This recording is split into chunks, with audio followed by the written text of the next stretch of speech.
বর্বর দখলদার ইসরায়েল ও লেবাননের শক্তিশালী সশস্ত্র বাহিনী হিজবুল্লাহর মধ্যে হামলা পাল্টা হামলার জেরে পূর্ণমাত্রার যুদ্ধের শঙ্কা এখন তুঙ্গে। মোবাইলের চেয়েও ছোট তারবিহীন যোগাযোগের যন্ত্র, পেজার ও ওয়াকিটকিতে বিস্ফোরণের প্রতিশোধে ইসরায়েলের উত্তরাঞ্চলে বৃষ্টির মতো শতাধিক রকেট ছুটছে লেবাননের সশস্ত্র গোষ্ঠী হিজবুল্লাহ।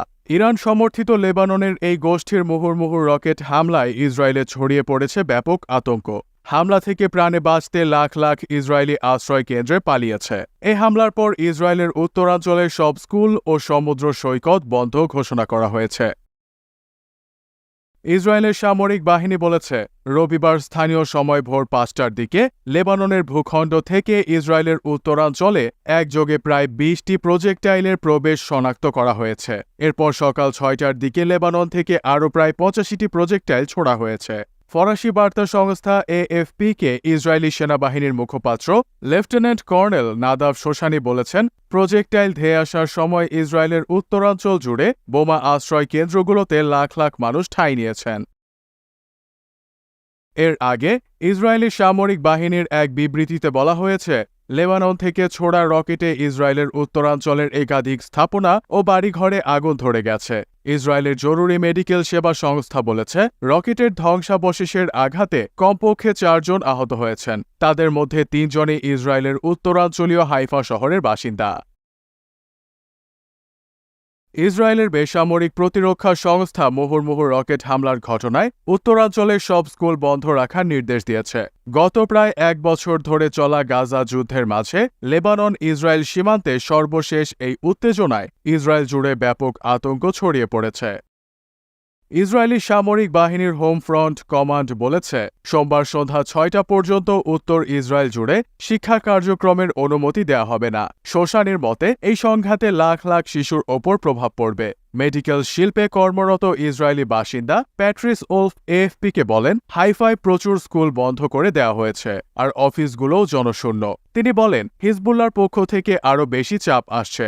ইসরায়েলি বাহিনী লেবাননের গোষ্ঠীটির ওপর চাপ প্রয়োগ করায় এটি আরও তীব্র হয়ে উঠছে। রকেট হামলার জবাবে লেবাননের দক্ষিণাঞ্চলে হিজবুল্লাহর অবস্থান লক্ষ্য করে বিমান হামলা চালানোর দাবি করেছে ইসরায়েলি সেনাবাহিনী। ইসরায়েল ও হিজবুল্লাহর ক্রমবর্ধমান সংঘাতে ওই অঞ্চলে সর্বাত্মক যুদ্ধের আশঙ্কা তৈরি হয়েছে। চলতি সপ্তাহে ইসরায়েলি কর্মকর্তারা হামাস শাসিত গাজা উপত্যকার বদলে লেবাননের ইরান সমর্থিত হিজবুল্লাহর ওপর তাদের সামরিক অভিযানের ফোকাস ঘুরে যাবে বলে ইঙ্গিত দিয়েছেন। এভাবেই রকেট ছুড়ে ইসরায়েলকে সমুচিত জবাব দিয়েছে হিজবুল্লাহ।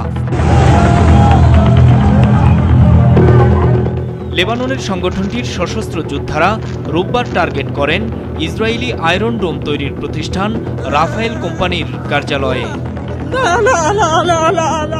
ইসরায়েলের হাইফা শহরের রামাত ডেভিড বিমান ঘাঁটিতেও একাধিক হামলা চালায় হিজবুল্লাহ।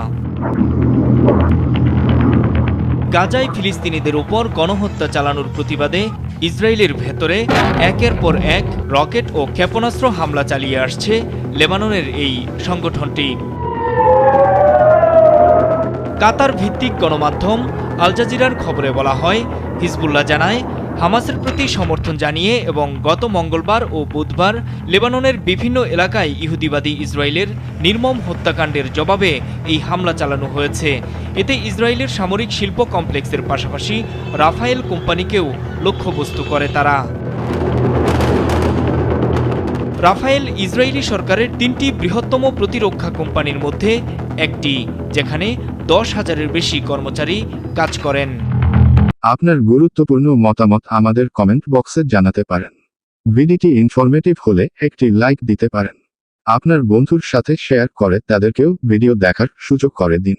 আজ এই পর্যন্ত, কথা হবে অন্য কোন ভিডিওতে।